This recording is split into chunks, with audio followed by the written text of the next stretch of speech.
क्या आपको मालूम है कि आज़ादी के समय भारत के कुछ हिस्से ऐसे भी थे जहां 15 अगस्त को लोग उठे तो उन्हें यह पता चला कि उनका इलाका भारत में नहीं बल्कि पाकिस्तान में चला गया है। देश आज़ादी का जश्न मना रहा था, दिल्ली में तिरंगा लहरा रहा था, लेकिन बंगाल के नदिया, मुर्शिदाबाद और मालदा जैसे इलाकों में लोगों के सामने एक बिल्कुल अलग तस्वीर थी। कुछ जगहों पर पाकिस्तान के झंडे लगा दिए गए थे और लोग यह समझ नहीं पा रहे थे कि आखिर उनका घर किस देश का हिस्सा है। यह स्थिति 15 अगस्त से लेकर 17 अगस्त तक बनी रही और फिर 17 अगस्त को रेड क्लिफ अवार्ड सामने आने के बाद सीमा की तस्वीर बदल गई। इसके पीछे कहानी है रेड क्लिफ सीमा आयोग की। ब्रिटिश सरकार ने भारत के विभाजन के लिए पंजाब और बंगाल की सीमाएं तय करने की जिम्मेदारी ब्रिटिश वकील सर सिरिल रेडक्लिफ को दी थी। रेडक्लिफ जुलाई 1947 में भारत पहुंचे और उनके सामने करोड़ों लोगों, हजारों गांवों, नदियों, रेल लाइनों, सड़कों और पुराने सामाजिक संगठनों को देखते हुए नई सीमा खींचने का बेहद कठिन काम था। उन्हें यह काम पूरा करने के लिए लगभग 5 सप्ताह का समय मिला था। बंगाल सीमा आयोग में कांग्रेस और मुस्लिम लीग की ओर से भी सदस्य थे, लेकिन अंतिम सीमा का फैसला रेडक्लिफ की अध्यक्षता वाले आयोग की रिपोर्ट से होना था। अब जरा सोचिए, जब देश की आज़ादी की तारीख 15 अगस्त तय हो चुकी थी और नई सीमा का अंतिम फैसला जनता को मालूम ही नहीं था, तब जमीन पर क्या स्थिति रही होगी। यही हुआ बंगाल में। नदियों के बड़े हिस्से को शुरुआती नक्शे में पूर्वी पाकिस्तान की तरफ दिखाया गया। वहां के लोगों के लिए यह किसी झटके से कम नहीं था। कृष्णानगर जैसे इलाकों में पाकिस्तान के बड़े झंडे दिखाई देने लगे। मुस्लिम लीग से जुड़े लोग सड़कों पर निकलने आए और पाकिस्तान के पक्ष में नारे लगाए। दूसरी तरफ स्थानीय लोगों ने इस फैसले के खिलाफ विरोध शुरू कर दिया। नदिया में विरोध की तस्वीर इतनी गंभीर थी कि महिलाओं ने 2 दिनों तक घरों में चूल्हे नहीं जलाए और पूरे इलाके में विरोध का माहौल बन गया। कई जगहों पर रात में ब्लैक आउट भी किया गया। दूसरी तरफ कृष्णानगर में मुस्लिम लीग के समर्थकों ने पाकिस्तान के झंडे फहराए। लोगों को यह डर सताने लगा कि अगर उनका इलाका पूर्वी पाकिस्तान में चला गया तो उनकी जमीन, उनका प्रशासन और उनका भविष्य सब कुछ बदल जाएगा। उस समय किसी आम आदमी के लिए सबसे बड़ा सवाल यही था कि आखिर अगली सुबह वह किस देश का नागरिक कहलाएगा। मुर्शिदाबाद की कहानी भी कम हैरान करने वाली नहीं थी। यह जिला मुस्लिम बहुल था, लेकिन सीमा निर्धारण के अंतिम फैसले में इसे भारत के हिस्से में रखा गया। इसके बावजूद 15 अगस्त के आसपास वहां पाकिस्तान के झंडे फहरा दिए गए थे और कुछ सरकारी इमारतों पर भी पाकिस्तान का झंडा दिखाई दिया। यानी जमीन पर एक तस्वीर थी और अंतिम सीमा का फैसला दूसरी तस्वीर बता रहा था। बाद में जब रेडक्लिफ अवार्ड सार्वजनिक हुआ तो स्थिति साफ हुई और मुर्शिदाबाद भारत का हिस्सा बना रहा। मालदा में भी ऐसी ही उलझन थी। वहां कई दिनों तक यह स्पष्ट नहीं था कि पूरा जिला भारत में जाएगा या पाकिस्तान में।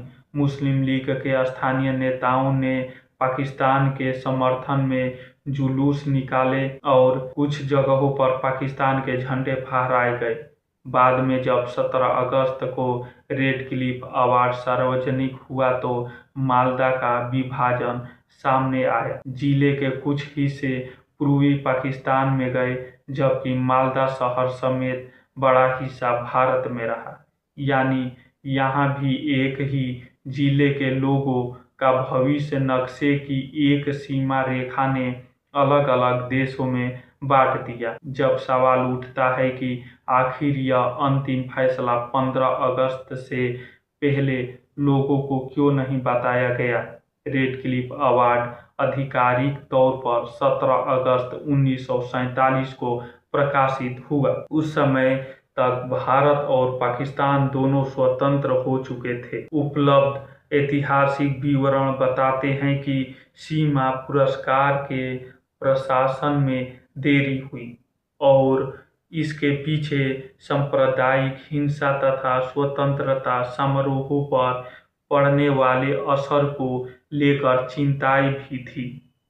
माउंटबेटन की भूमिका को लेकर इतिहासकारों में अलग अलग व्याख्याएं हैं। इसलिए यह कहना है कि इसका एकमात्र उद्देश्य ब्रिटिश सरकार को दंगों की जिम्मेदारी से बचाना था। इतिहास में निर्विवाद तथ्य के रूप में नहीं रखा जा सकता, लेकिन इतना जरूर है कि सीमा का अंतिम फैसला आज़ादी के 2 दिन बाद जनता के सामने आया और यही वजह है कि 15 अगस्त 1947 से जुड़े इस अध्याय में एक बेहद अजीब स्थिति दिखाई देती है। देश के अधिकांश हिस्सों में 15 अगस्त को स्वतंत्रता दिवस मनाया जा रहा था, लेकिन पश्चिम बंगाल के कुछ इलाकों में लोगों को 17 अगस्त तक यह साफ नहीं था कि वे किस देश में हैं। नदिया के कई इलाके 17 अगस्त की रात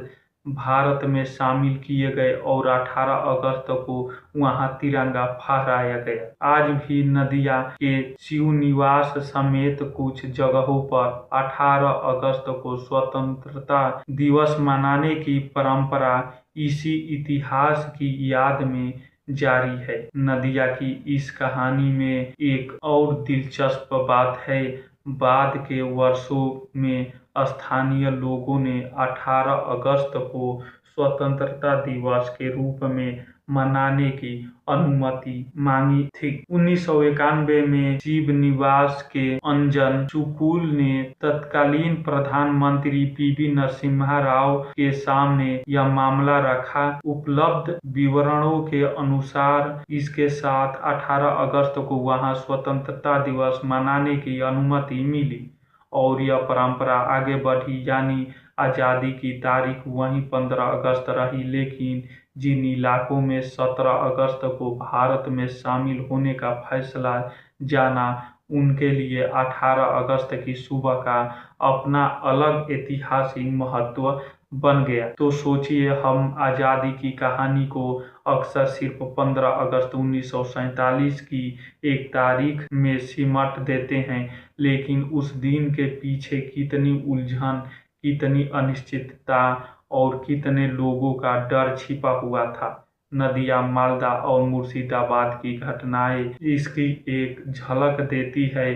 कुछ जगहों पर पाकिस्तान के झंडे फहराए गए, फिर सीमा का फैसला बदला और इन्हीं इलाकों में तिरंगा दिखाई दिया। कहीं लोगों ने 15 अगस्त को आज़ादी देखी और कहीं 18 अगस्त को पहली बार यह भरोसा हुआ कि उनका इलाका भारत का हिस्सा है। भारत के विभाजन का इतिहास सिर्फ दिल्ली में हुए फैसले और बड़े नेताओं के भाषणों की कहानी नहीं है।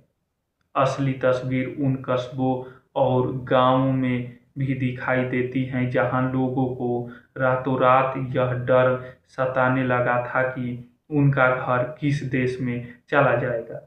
रेड क्लिफ की खींची गई सीमा ने सिर्फ नक्शा नहीं बदला था, उसने लोगों की नागरिकता, प्रशासन और भविष्य तक को प्रभावित किया था। और सबसे हैरानी की बात यह है कि आज भी पश्चिम बंगाल के कुछ हिस्से 18 अगस्त को उस दिन की याद में अपना स्वतंत्रता दिवस मनाते हैं। जब अंतिम सीमा स्पष्ट हुई और उन्हें पता चला कि वे भारत का हिस्सा है। इसलिए जब अगली बार हम 15 अगस्त को तिरंगा फहराएं तो आज़ादी के इस अनजाने अध्याय को भी याद कीजिए, क्योंकि 1947 में हर भारतीय के लिए आज़ादी का अनुभव एक जैसा नहीं था। कहीं आज़ादी की सुबह 15 अगस्त को आई, कहीं सीमा का फैसला 2 दिन बाद सामने आया